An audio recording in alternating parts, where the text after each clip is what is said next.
morning, Rise FBC. Good morning, junior hires. Hopefully some parents, staff. Good morning. So, it's that time. It's daily devotional time. So, grab your coffee, grab your Bible, and let's go. I would encourage you, though, before we start jumping into this devotional, is as my wife, and yes, I'm married now, as my wife just reminded me, take a second and pray first. Pray for our time, pray for our hearts, okay? So pause the video and take that time now. All right, welcome back. Hopefully you prayed.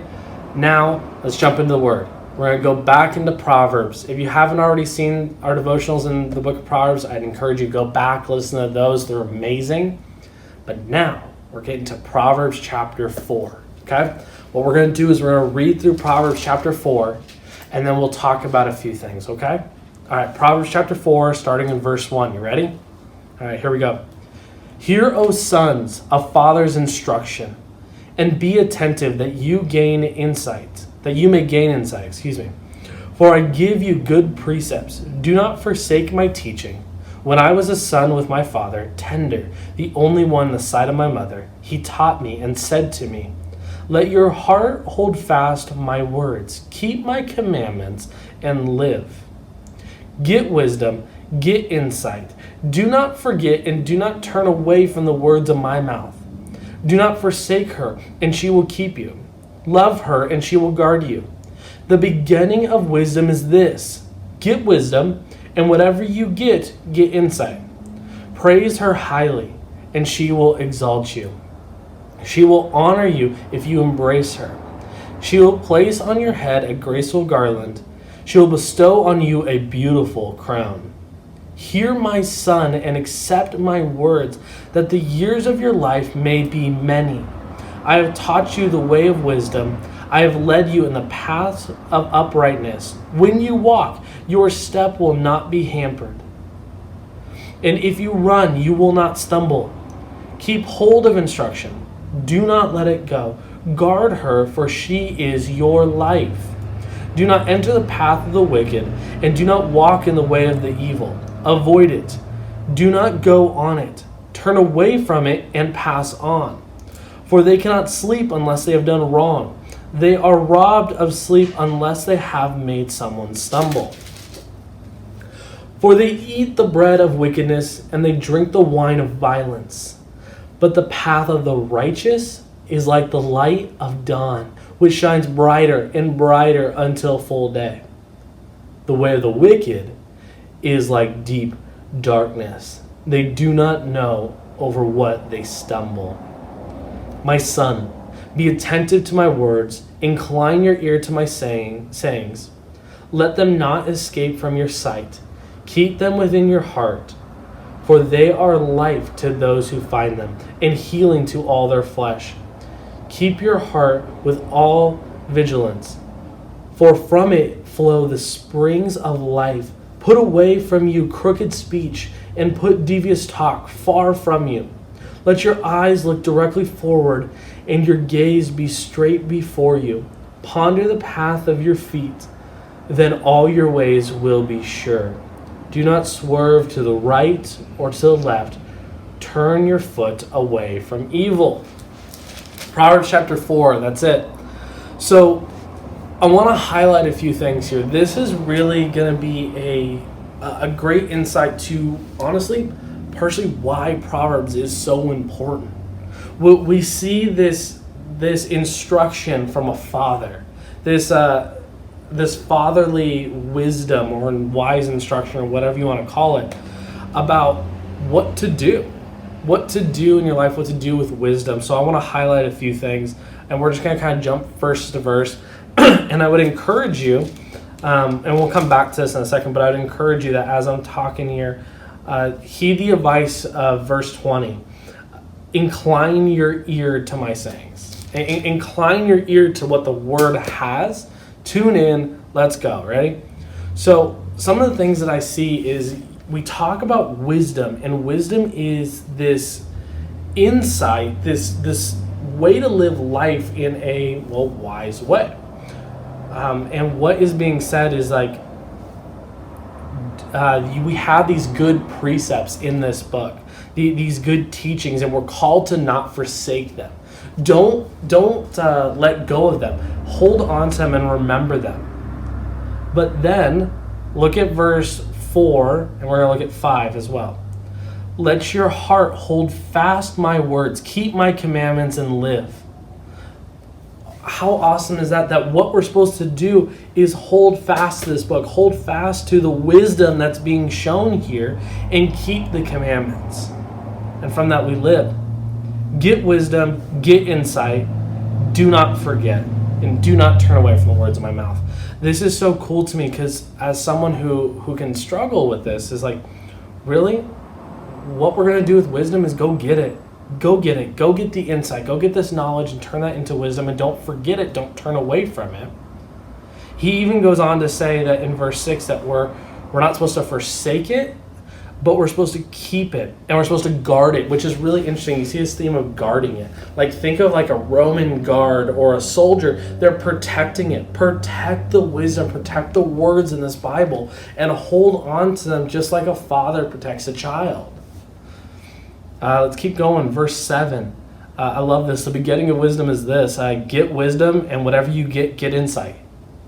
Okay, that's it. So if you want wisdom, go get it. And where do you find wisdom? You guys know it's right here in this book. So go after it, go get it.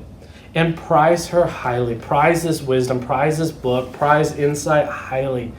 So, we look at certain things in life, and certain things are so meaningless. Emily and I have been reading through a new book called The Cross Sign of Life, and it's talking about how important the gospel is. And you see that throughout the whole New Testament, that there is nothing greater, that there is nothing better. So here it's talking about wisdom. Go after it, go get it, because really, that's important. That is one of the most important things.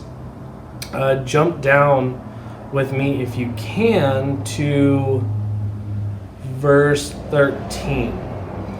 Keep hold of instruction. Do not let her go. Guard her. You see this theme of guarding, cherishing this wisdom, the words that are in this book. But then verse 14 says, do not enter the path of the wicked.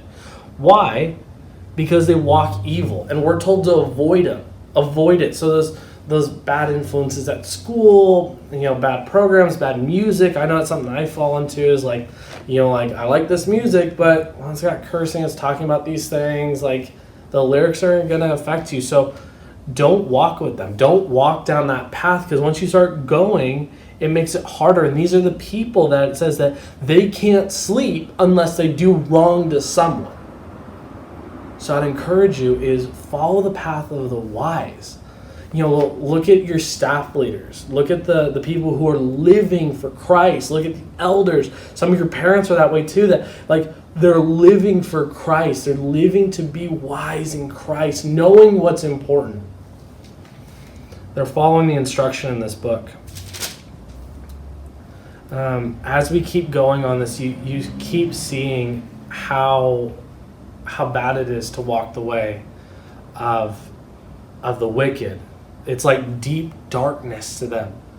You look outside, and when it's light outside, it's bright. We can see things. Everything's clear, and that's what the righteous life is like. But for the wicked, it's like deep, deep darkness, and they don't even know what they stumbled over.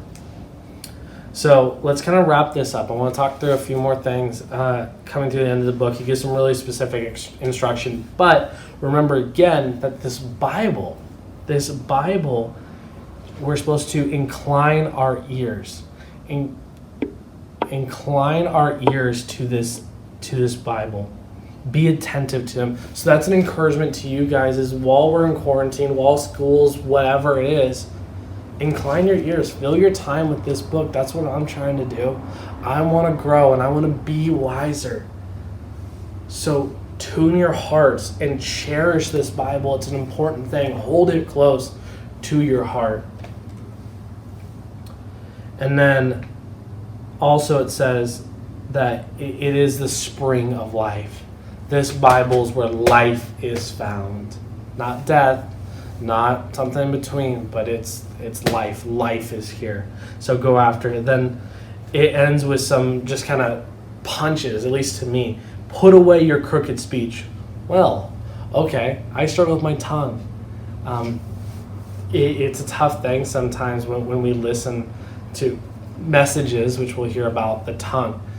The tongue is something that we need to put that away. We need to put away crooked speech. That means cursing, guys. That means gossip. That means anger tongue. That means, these things that you're like, oh my gosh, I wish I could take that back. Like, put that away. Put away crooked speech. But instead, let your eyes look straight ahead. Look forward. And go down this straight path, the straight path being the word. Like, look down that and ponder where you're walking. Watch where you're walking. Watch what you're doing, because your actions mean something. And remember that we are called not to swerve to the left or to the right, but we're going to continuously go straight ahead. So I'd encourage you guys is really tune in tomorrow. Tune in tomorrow and hear the book of Proverbs. Okay, this is a book about wisdom, and we need wisdom. And I encourage you in this time of quarantine is get right with the Lord. Remember where our focus should be. Our focus should be squarely pointed on that cross. Focus your eyes there, and do not swerve to the left or to the right, but keep your eyes focused there and cherish this book. Cherish the wisdom. Love the word and love what's in the word. All right, guys. Have a great day. We'll talk to you tomorrow, all right? See ya.